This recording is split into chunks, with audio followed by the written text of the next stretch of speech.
السلام عليكم ورحمة الله وبركاته. ونتكلم على النصر ونتكلم على القادسية، وخلنا نجي على النصر. النصر لما يقابل فرق من ناحية التنظيم مميزين، سواء التنظيم الدفاعي أو مميزين من ناحية القوة الهجومية، النصر يعني مثلا النصر لما قابل الفيصلي من ناحية التوازن عانى النصر، حتى فقد السيطرة على الكرة. نجي مباراة التعاون أيضا حصل النصر لما قابل فريق مميز من ناحية التنظيم دفاعيا وهجوميا عانى النصر. وهذا أحد مشاكل النصر، التحضير قبل المباراة.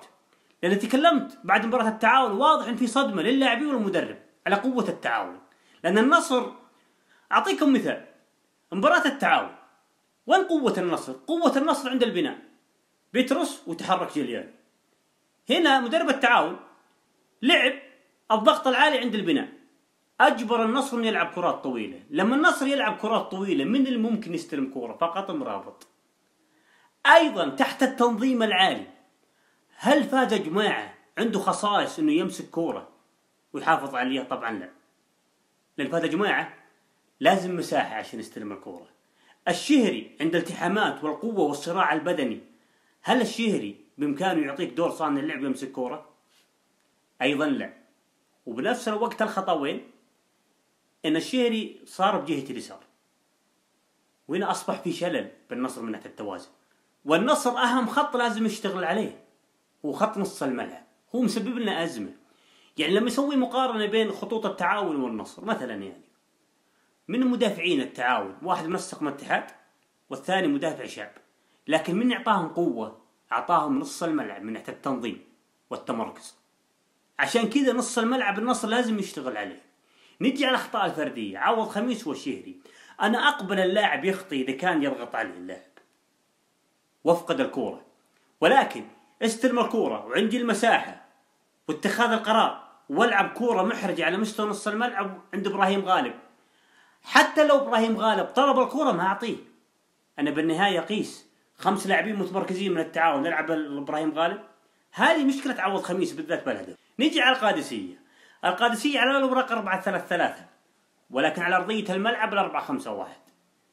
إذا فقد الكرة تلاحظ القادسية يرجع إلى ملعبه بال4-5-1. النقطة الثانية، دائم مواصفات الهجمة المرتدة تحتاج نوعية لاعبين، ونوعية اللاعبين هذه موجودة وين؟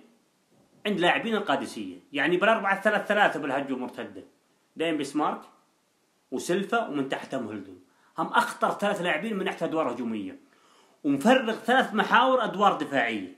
الفكرة أنه لو كرة مقطوعة من إلتون من بسمارك من سلفا، على الأقل موجود 3 محاور موجودين على مستوى نص الملعب يسترجعون الكرة.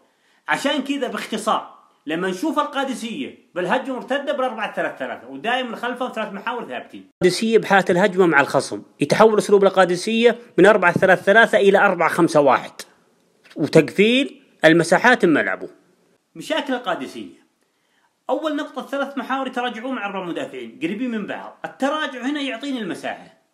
النقطة الثانية، راح منهم لاعب مهم كظهير أيمن ياسين برناوي، ولا في لاعب بكرة ممكن يعوض برناوي، لأن برناوي كظهير أيمن ممتاز من ناحية الأدوار الدفاعية. نجي على النصر. طبعا النصر من ناحية التشكيل أنا أشوف أنه عمر هوساوي وبرونو، محمد المنصور بحكم أنه غايب الغنام ويسار، العبيد كظهير أيسر، أيضا محاور جبرين وبيتروس، من أمامهم جيليانو، ويمينهم فهذا جماعة، ويسار مرابط، وكم مهاجم حمد الله. آخر نقطة قبل أختم كلامي، أوريكم صورة فقط لما قلت اتخاذ قرار عند عوض خميس كان سيء. يعطيكم العافية.